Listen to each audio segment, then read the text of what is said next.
atau misalkan riya. Ya, terkadang dia mungkin merasa dirinya sudah ikhlas, tetapi ternyata sebenarnya belumlah ikhlas hanya untuk Allah Subhanahu wa taala. Syirik yang tidak tampak ini adalah syirik pada niat dan iradah, niat dan kehendak. Terkadang seorang menyadarinya dan terkadang tidak menyadarinya. Seorang terkadang menyadari bahwa dia telah berbuat riya misalkan atau sum'ah, yaitu ingin didengar oleh orang lain, ya, atau memperdengarkan amalan kepada orang lain, atau misalkan riya. Ya, terkadang dia mungkin merasa dirinya sudah ikhlas, tetapi ternyata sebenarnya belumlah ikhlas hanya untuk Allah Subhanahu wa taala. Jadi di sini namanya syirik khafi, yaitu syirik yang terjadi pada niat dan kehendak. Dan dia ada dua juga.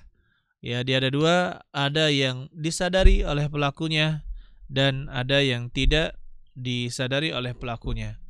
Dan terkadang untuk yang tidak disadari oleh pelakunya ini, ketika dia terus beramal dan bertambahnya ilmu, maka di sanalah dia mulai sadar bahwa apa yang dilakukannya dahulu itu bukan karena Allah Subhanahu wa taala.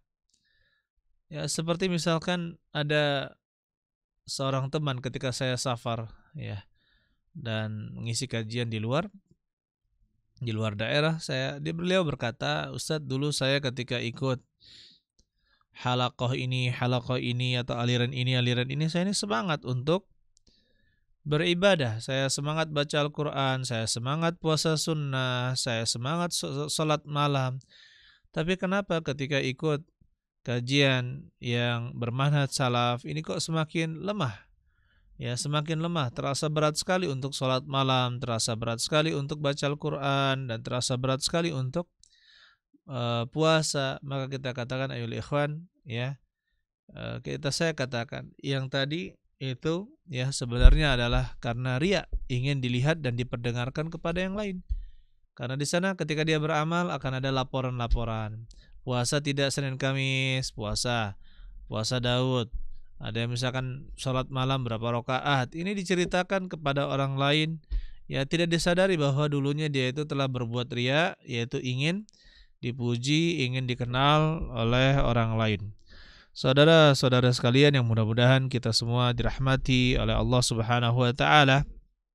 Maka di sini sangat berbahaya. Kadang kita baru menyadarinya setelah kita bertambah ilmu,